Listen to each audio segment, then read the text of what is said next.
কুখ্যাত রাখাল রাহাম আমার নবী সাল্লাল্লাহু আলাইহি ওয়াসাল্লামকে নিয়ে কটূক্তি করেছে, যে ব্যঙ্গ করেছে, যে অশ্রাব্য ভাষায় কথা বলেছে। আজকের এই সিলেট জুড়ির ময়দান থেকে বলতে চাই, এই কুখ্যাত রাখাল রাহাকে অবিলম্বে যদি গ্রেফতার করে শাস্তির আওতায় না আনা হয়, তাহলে বাংলার আপামর তাওহীদি জনতা তাকে এক টুকরো বিন্দু মাত্র ছাড় দিবে না, ঠিক না? কারণ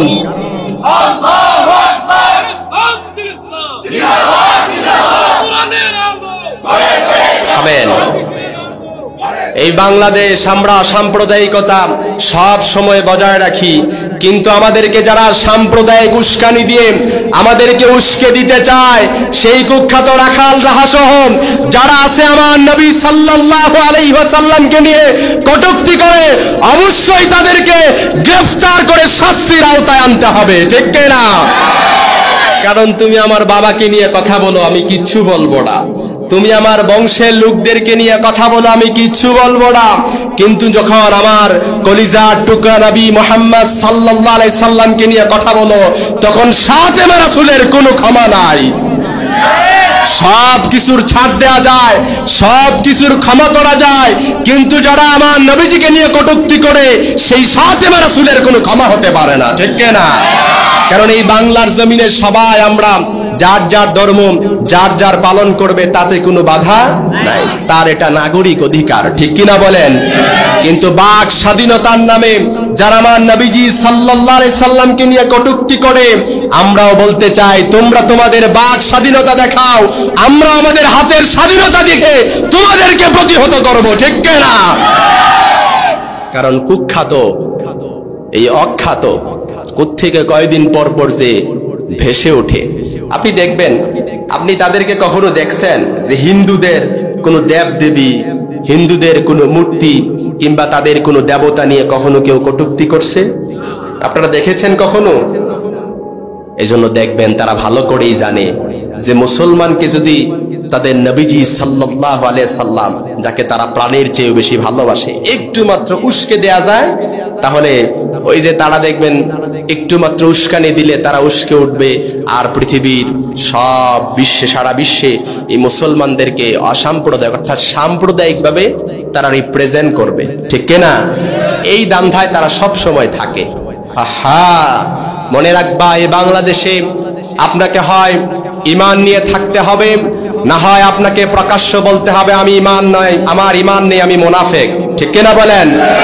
আপনাকে হয় ইসলামের শিবিরে থাকতে হবে, ইসলামের শিবিরে থাকলে আপনি কখনো ইসলামের মধ্যে আস্তিক আর নাস্তিক বলতে কিছু নেই, ইসলামের মধ্যে শুধু আস্তিক থাকবে, নাস্তিক যারা আছে তাদেরকে হাত দিয়ে কতল করা ফরজ, ঠিক না বলেন? খবরদার, আমরা খুব ভালো আছি, বেশ ভালো আছি, আমাদের উস্কে দিতে যে ওটা উস্কে দিলে আগুন দিয়ে যদি আমাদেরকে জলসে দিতে যাও, তাহলে নিজেই জলসে যাবে। কথা বলেন না কেন?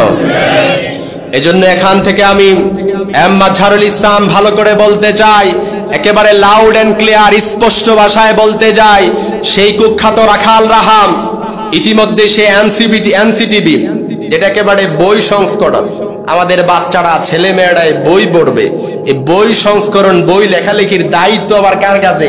এই কুখ্যাত রাখাল রাহা তার উপর, অর্থাৎ সেও এই এনসিটিভির একজন সদস্য।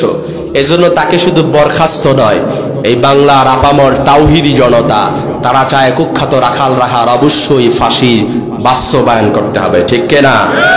এজন্য বাংলাদেশে সব কিছুর আইন পাশ করা হয়, কিছুদিন পর পর আমরা শুনতে পাই যে বাংলাদেশের সংবিধানের সংশোধনী আনা হয়েছে, কিছুদিন পর পর আমরা শুনতে পাই যে সংসদে এমন এমন বিল পাস হয়েছে। আমরা মুসলিম তাওহীদি জনতা, এটা আমাদের প্রাণের দাবি যে ধর্ম অবমাননা করার কারণে এবং আমার নবীজিকে অবমাননা করার কারণে শাস্তির আওতায় আনতে হবে, এরকম একটা আইন আমরা অতি শীঘ্রই সংসদে আমরা পাস দেখতে চাই, ঠিক না বলেন? আল্লাহ তাআলা সেই সমাজ দান করুক, পড়েন আমিন। আর জোরে পড়েন আমিন।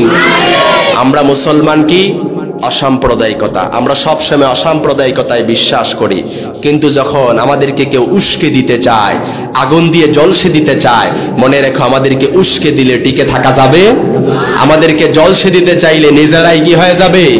জলসে যাবে। ঠিক কিনা বলেন?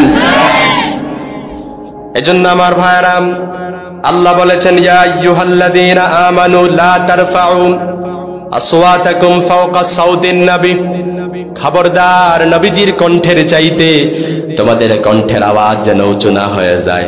যদি উঁচু হয়ে যায় আন তাহবাতা আমালুকুম ওয়া আনতুম লা তাশউরুন, তাহলে তোমাদের সব আমলনামা যিনি বরবাদ করে দিবেন তিনি কে?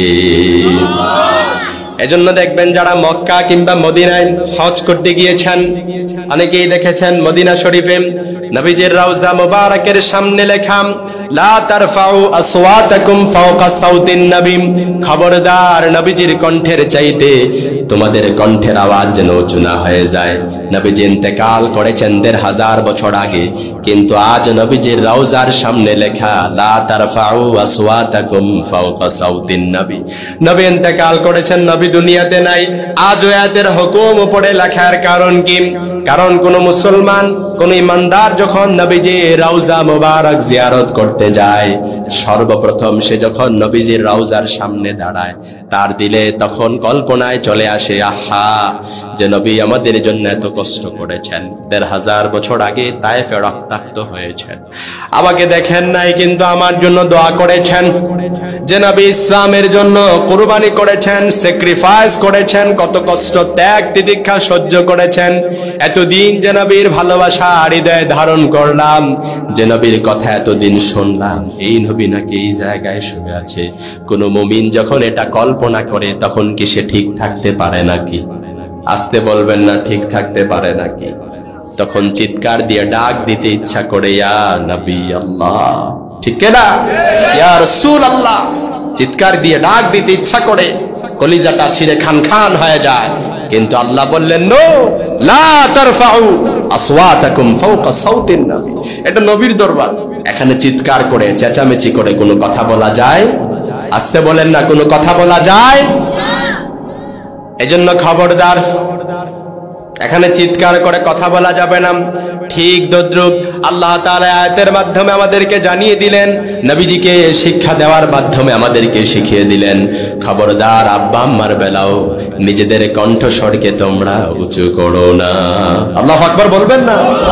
নবীজির বেলায় কণ্ঠস্বর উঁচু যেন না হয়ে যায়, ঠিক তদ্রুপ আব্বা আম্মার বেলায়ও তোমাদের কণ্ঠস্বর যেন উঁচু না হয়ে যায়। বাবা বৃদ্ধ হয়ে গেছেন, বয়সের বাড়ে গুজু হয়ে গেছে, চামড়াগুলো ঢিলে ঢালা হয়ে গেছে, দাড়িগুলো পেকে গেছে, চুলগুলো সাদা হয়ে গেছে, ভালো করে হাঁটতেও পারে না, কথাও বলতে পারে না, নিজের ঔষধটাও নিজে খেতে পারে না। আহা, কিন্তু আপনি সন্তান, আপনি বাবার এই অবস্থাও দেখে অনেক সময় আমার বাবার প্রতি রেগে যান, ঠিক কিনা বলেন?